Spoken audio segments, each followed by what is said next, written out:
A gente passa pela cruz, mas a cruz também passa. Um dia a cruz vai passar. E o Senhor tem para a gente um lugar de descanso, de alegria, de recompensa, de paz, né? Então, para mim, essa palavra é a palavra da esperança. Hoje mesmo estarás comigo no paraíso.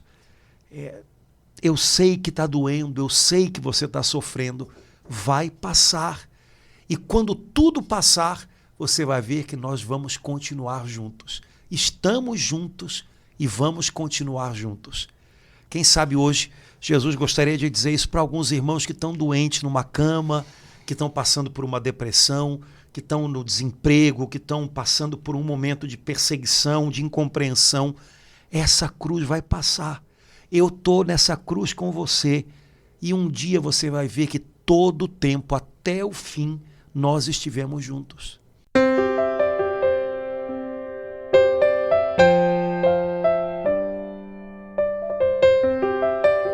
Jesus fez Nossa Senhora Mãe 2 vezes, né? Em Nazaré, na Anunciação, quando ele se encarna, mas também na cruz, quando ele diz a Nossa Senhora, né? Eis aí o teu filho. É como se naquele momento houvesse uma maternidade espiritual de Maria Santíssima, como se houvesse, não há de fato, né? Em relação a João, que na verdade é o discípulo amado. O discípulo amado é a igreja, né? Então, naquele momento, naquela hora de cruz, quando humanamente Nossa Senhora poderia imaginar, bom, eu fui fiel até o fim, mas o fim está próximo. Jesus diz, olha mãe, conto com você mais uma vez, a missão continua, te dou uma segunda maternidade, né? Te faço mãe mais uma vez, conto com o seu sim de novo. E aí Nossa Senhora que estava alargando aquele primeiro sim até aquele momento, ela dá um novo sim, né? Indo para casa junto com João, né? É o mistério, né?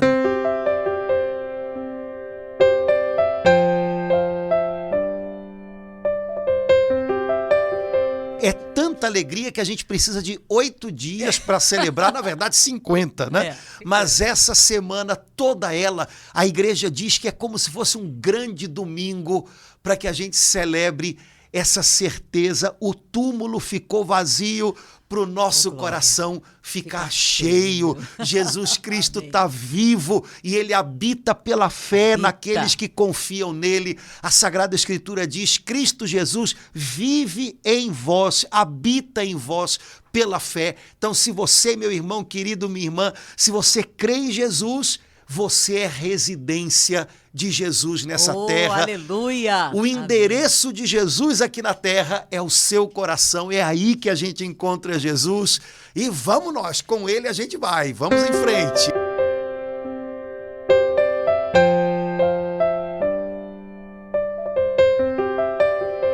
Dizer o que Deus diz, né? Então, eu ouvi uma palavra na missa ou na liturgia.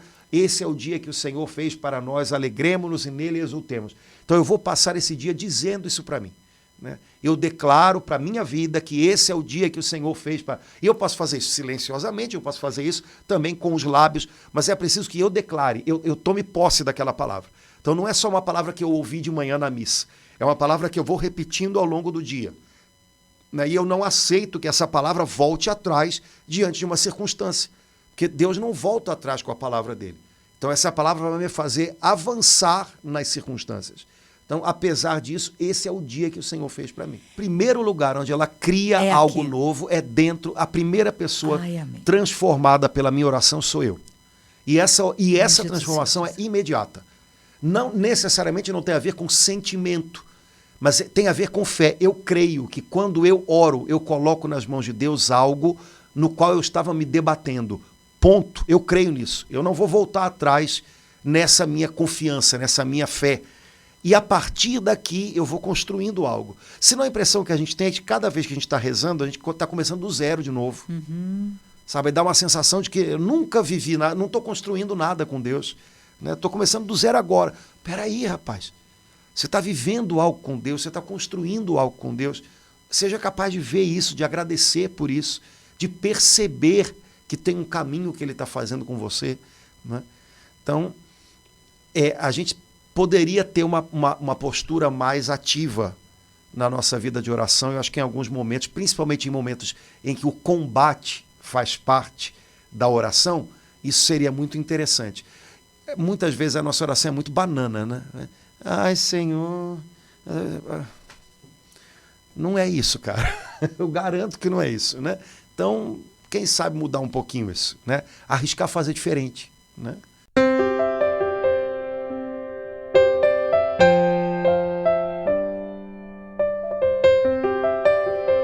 O livro mais profético do Antigo Testamento é o livro dos Salmos. É o livro que mais tem profecias a respeito de Cristo e da igreja. E os apóstolos usavam constantemente os salmos para manifestar que Jesus estava realizando as esperanças que o Espírito Santo havia colocado no coração do povo de Israel, de modo especial na sua oração. O livro dos Salmos é o livro de oração do povo de Israel.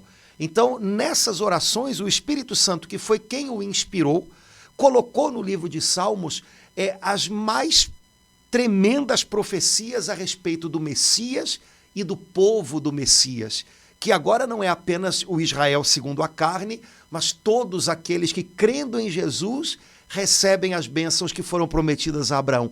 Então, o livro de Salmos, ele é lindo, porque quando nós rezamos os Salmos, muitos deles é como se nós estivéssemos ouvindo o próprio Jesus rezando, e é como se nós estivéssemos ouvindo a igreja rezando com ele.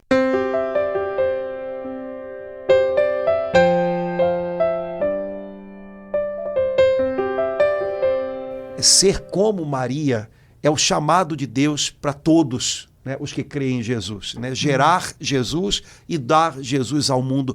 Então, Nossa Senhora tem um lugar muito, muito particular no plano da salvação, né? Ela é como que o vértice de uma série de coisas que Deus fez e de uma série de coisas que Deus começou a realizar nessa nova criação, e por isso ela aparece nas bodas de Caná, né? Então, valia a pena um dia a gente conversar só sobre esse evangelho, que a gente teria que pegar o evangelho e ir lendo e perceber que até a contagem dos dias que São João faz mostram que quando ele relata as bodas de Caná, ele está falando de nova criação, ele está falando de vida ressurreta, ele está falando de Cristo e da igreja.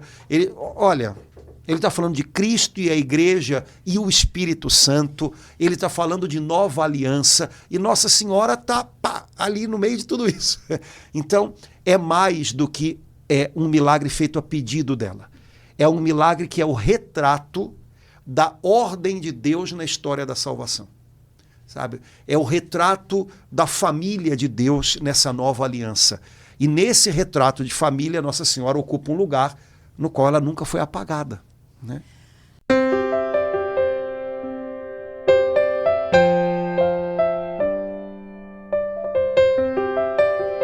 Eles carregavam no peito um sentimento, é mais do que um sentimento, é uma postura da alma da gente que é muito importante e que a gente não pode perder.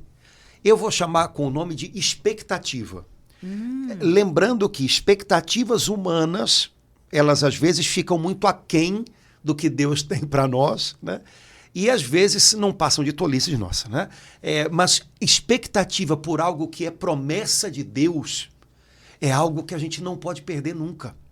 Sabe, essa sensação de que Deus tem mais, de que Ele está prestes a fazer algo novo, de que o melhor ainda vai vir, essa expectativa por Deus, esse esperar que venha de Deus, algo que é maior do que a gente seria capaz de produzir. Essa sensação eu acho que eles carregavam dentro deles. Jesus chamou o Espírito Santo de promessa do Pai, né? Se cumprirá a promessa do Pai. O fato de Jesus ter chamado o Espírito Santo com esse nome promessa, por si só, já significa que Jesus queria produzir no coração dos apóstolos expectativa. Então, essa expectativa, ela é fundamental. A gente não pode perdê-la nunca. Algumas pessoas, às vezes, devem notar uma coisa que eu vou ver se eu consigo me explicar, né? Por exemplo, numa celebração da missa ou num grupo de oração, Numa mesma missa, num mesmo grupo de oração, às vezes estão pessoas com expectativas diferentes. Uma pessoa com uma grande expectativa por ter um encontro com Deus, por ouvir a voz de Deus, e outra pessoa sem expectativa alguma, pelo contrário, às vezes não vendo a hora de aquele tempo passar, né?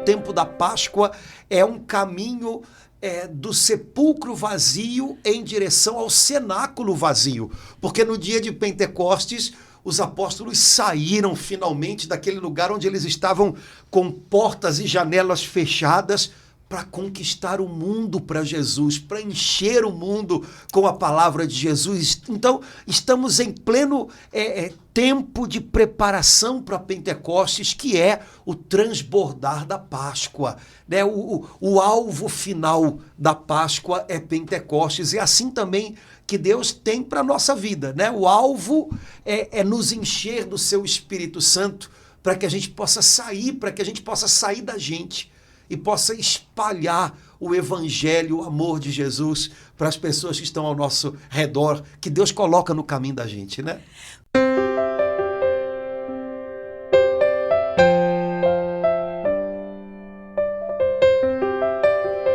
Essa sede da alma que dilacera a alma é um pouquinho assim. Às vezes a gente lida com ela há tanto tempo que a gente nem nota mais, a gente está anestesiado. Mas Jesus sacode a gente, por isso ele gritou, ele bradou em alta voz: acorda, rapaz, tem algo aí no teu coração que só eu posso preencher, só eu posso encher isso aí. Vem a mim, né? Vem aqui, me entrega a tua sede, né? Então, e ele está falando do Espírito Santo que enche aqueles que se entregam a Jesus, né? Jesus sabe que a gente precisa de algo dentro de nós, né? E mais do que algo, alguém dentro de nós, né? Jesus sabe que as nossas motivações exteriores, elas podem ser, às vezes, muito grandes, outras vezes muito pequenas, quase inexistentes. Elas, às vezes, são legítimas, outras vezes elas são enganos. Jesus sabe que a gente precisa de uma força de vida que venha de dentro, para que a gente possa viver, para que a gente tenha... O pessoal antigamente usava uma palavra bonita, elan, né? Para que a gente tenha impulso de vida. Por isso ele nos dá o seu Espírito Santo. É uma vida dentro, é a vida de Deus dentro da gente. A gente precisa disso, né? Porque senão chega uma hora em que a gente vai empurrando a vida, mas parece que não está mais vivendo, né?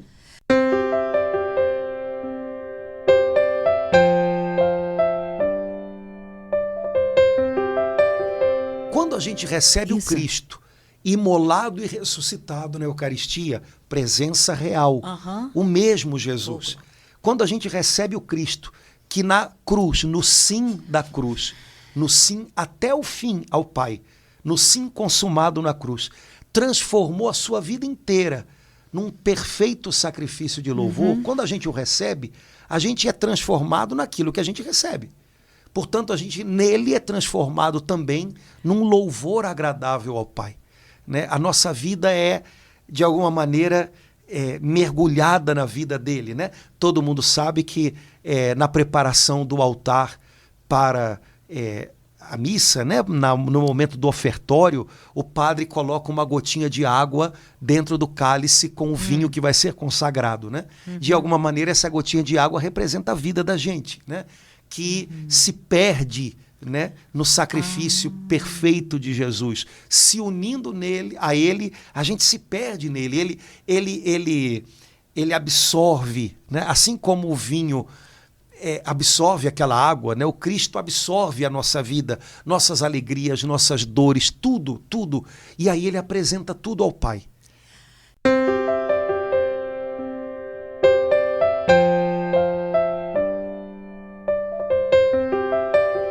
O risco que a gente corre quando eu fico curtindo, né, cultivando por algum tempo, né, a pena de mim mesma, né? Isso pode acabar sendo o ambiente de confusão que o inimigo precisa para levar a gente a um pecado real, grave. Né? Nossa. Porque a gente se fecha na gente. Esse é o princípio de todo pecado, é eu me fechar em mim. Qual é o princípio da transformação disso? É eu me abrir e me ofertar. Não sei se você lembra um texto do padre Cantalamessa, no qual ele fala que o contrário do pecado... É o louvor. Louvor. Oh, glória. O contrário do pecado é o Né? louvor. No livro Ungidos pelo Espírito. Não é? Ai, Porque quando eu louvo, eu estou voltando contrário para do Deus. O pecado. pecado é eu ir para longe. Ir para longe onde? Ir para longe de Deus, me perdendo em mim. Como é que eu faço o caminho contrário? Volta. Como é que eu volto? Bendiz a Ele. Louva Ele, adora Ele, reconhece a bondade dEle. Esse é o primeiro passo do caminho de volta. Né? Então, o caminho contrário a Deus, né, o caminho do pecado, pode ter como primeiro passo a autopiedade. Eu sou vítima, comigo dá tudo errado. Aquelas coisas, né, quando a gente não tem um coração reconhecido, grato. O primeiro passo de volta para Deus pode ser o louvor. Senhor, eu reconheço, o Senhor é bom comigo.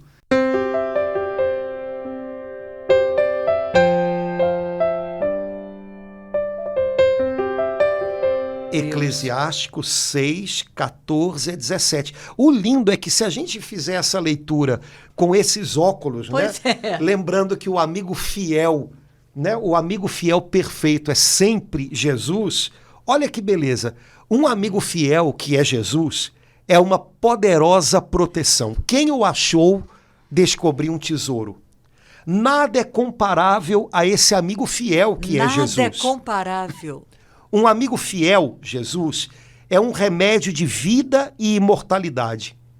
Quem teme o Senhor achará esse amigo Jesus. Quem teme o Senhor terá também uma excelente amizade, pois seu amigo lhe será semelhante. Ou seja, eu vou me tornando Cada semelhante vez mais. ao meu amigo.